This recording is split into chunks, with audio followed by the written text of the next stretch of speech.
press the bell icon on the YouTube app and never miss another update. Hello friends, this is Manish and you are watching RC News Adda. Do like, share and subscribe, hit the bell icon for more latest update. बिना समय Jair करें शुरू करते हैं आज का topic.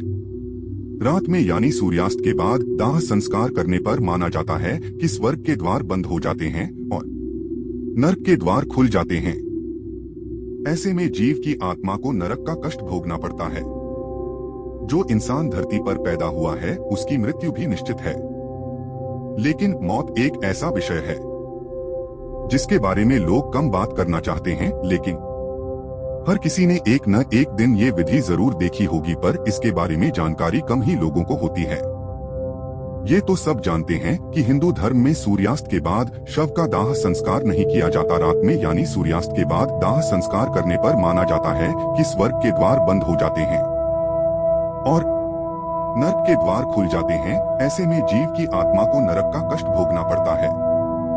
आपने गौर किया ही होगा कि मृत्यु के बाद किसी भी इंसान के शव को अकेला भी नहीं छोड़ा जाता है। दरअसल इसका संबंध गरुड़ पुराण से है, तो चलिए जानते हैं कि आखिर इसके पीछे क्या कारण है। क्यों नहीं छोड़ते शव को अकेला? गरुड़ पुराण के अनुसार मृत शरीर को रात में अकेले ना छोड़ने का सबसे बड़ा कारण यही है कि अगर शव को अकेला छोड़ दिया जाए तो उसे कुत्ते बिल्ली जैसे जानवर नोच खाएंगे। गरुड़ पुराण के अनुसार रात में शव को अकेला छोड़ दिया जाए तो आसपास भटक रही बुरी शक्तियां उसमें प्रवेश कर सकती हैं। ऐसे में घर पर नकारात्मक शक्तियों का प्रभाव पड़ सकता है, पूरे परिवार के लिए मुसीबत की वजह बन सकती हैं। गरुड़ पुराण की माने तो ऐसे में मृत आत्मा को भी यमलोक के मार्ग में ऐसी ही यातनाएं सहनी पड़ती हैं। कहा जाता है कि मृत्यु के बाद आत्मा घर में 13 दिन तक रहती है। ऐसे में जब तक दाह संस्कार न हो जाए शव को अकेला नहीं छोड़ना चाहिए। ये भी माना जाता है कि शव को अकेला छोड़ने पर उसमें से बदबू आने लगती है। साथ ही शव को ज्यादा देर तक घर में रखने से बैक्टीरिया फैलने के आसार भी बढ़ जाते हैं।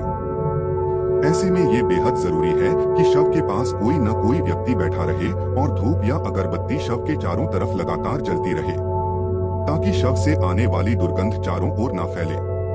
रात में तांत्रिक क्रियाओं का प्रभाव तेज हो जाता है। ऐसे में शव को अकेला छोड़ने से उसका इस्तेमाल तंत्र साधना के लिए किया जा सकता है। आत्मा को नुकसान पहुंच सकता है। अगर शव को ज्यादा देर तक घर में रखा जाता है तो बैक्टीरिया फैलने के आसार बढ़ जाते हैं। शव के चारों ओर अगरबत्ती जलाने के लिए किसी का पास होना जरूरी है। गरुड़ पुराण के अनुसार शव को अकेला छोड़ने पर लाल चींटियां या अन्य कीड़े उसके पास आने का डर बना रहता है। ऐसे में जरूरी है कि शव की रखवाली के लिए कोई पास हो। बुरी आत्मा के साए से शव को बचाएं। शव को अकेला न छोड़ने का एक कारण ये भी है कि माना जाता है कि मरे हुए आदमी की आत्मा वहीं पर भटकती रहती है, जो अपने परिजनों को देखती रहती है। ऐसे में कहा जाता है कि इंसान की मौत के बाद शरीर आत्मा से खाली हो जाता है, जिस वजह से उस मृत शरीर में कोई बुरी आत्मा का साया अपना अधिकार जमा सकता है। यही वजह है कि रात में शव को अकेले नहीं छोड़ा जाता है और कोई ना कोई इसकी रखवाली करता रहता है। हिंदू पुराणों के अनुसार मृत्यु के बाद आत्मा के साथ क्या क्या होता है, इस बात का उल्लेख पुराणों में मिलता है। दुनिया के इस माया जाल में फंसी आत्मा को शरीर छोड़ने में दुख होता है। मृत शरीर से अलग होकर आत्मा को पीड़ा होती है। जीवन के बाद मृत्यु का आना एक शाश्वत सत्य है। मृत्यु को टाला नहीं जा सकता। जो इस धरती पर आया है उसे अपने शरीर को त्यागना जरूर पड़ता है। हिंदू धर्म की माने तो शरीर में मौजूद ऊर्जा, जिसे हम आत्मा कहते हैं, वो कभी मरती नहीं। मृत्यु के कुछ समय तक आत्मा को अजबगजब अनुभव से गुजरना पड़ता है। आइए आज आपको बताते हैं हिंदू पुराणों के अनुसार मृत्यु के बाद आत्मा के साथ क्या क्या होता है। इस बात का उल्लेख पुराणों में मिलता है। सिर्फ यही नहीं, बहुत सारी लोक कथाओं के माध्यम से भी इस चीज को बताया जाता है। मृत्यु के कुछ समय तक आत्मा को भी कई अनुभवों से गुजरना पड़ता है। ये अनुभव आत्मा के लिए भी दुखद और कष्टकारी होता है। एक होती है अचेत अवस्था। आत्मा जिस समय शरीर से निकलती है तो थोड़ी देर अचेत अवस्था में रहती है। जिस तरह बहुत परिश्रम करने के बाद थका हुआ मनुष्य गहरी नींद में होता है, मगर कुछ समय बाद ही वो सचेत हो जाती है, तो लगता है सब कुछ सामान्य।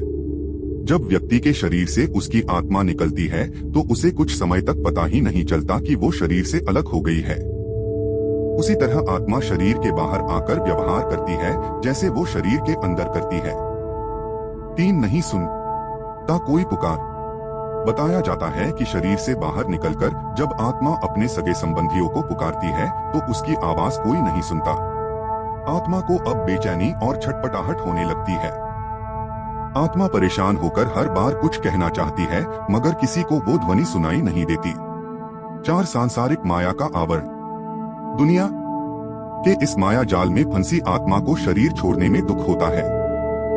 कभी वो अपने सगे संबंधियों से बात करने की कोशिश करती है, मगर उसके सारे प्रयास विफल होते हैं।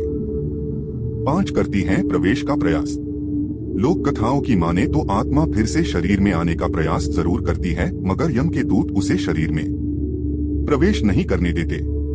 धीरे धीरे व्यक्ति की आत्मा स्वीकार लेती है कि अब जाने का वक्त आ गया है। 6 कर्मों को याद करके होता है दुख। मृत शरीर से अलग होकर आत्मा को पीड़ा होती है, खासकर अपने प्रियजनों को रोता बिलखता देखकर। इसके बाद लाचार आत्मा अपने बुरे कर्मों को याद करके दुखी होता है। इसके बाद वो यममार्ग की ओर चलते हैं। 7 कर्म आधारित करता है नया जन्म। मृत्युलोक में पहुंचने के बाद इंसान को कर्म के अनुसार न्याय दिया जाता है। वो एक ऐसी जगह पर पहुंचते हैं जहां ना सूर्य होता है ना चांद। कुछ आत्माएं जल्दी शरीर धारण कर लेती हैं, तो कुछ लंबे समय तक विश्राम के बाद अपनी इच्छा के अनुसार नया शरीर धारण करती हैं। धन्यवाद। अगर आप ऐसे और वीडियोस देखना चाहते हैं तो हमारे चैनल आरसी न्यूज अड्डा को सब्सक्राइब करें और बेल नोटिफिकेशन दबाना ना भूलें। आपके लिए अध्यात्म से जुड़े और भी वीडियो लाते रहेंगे।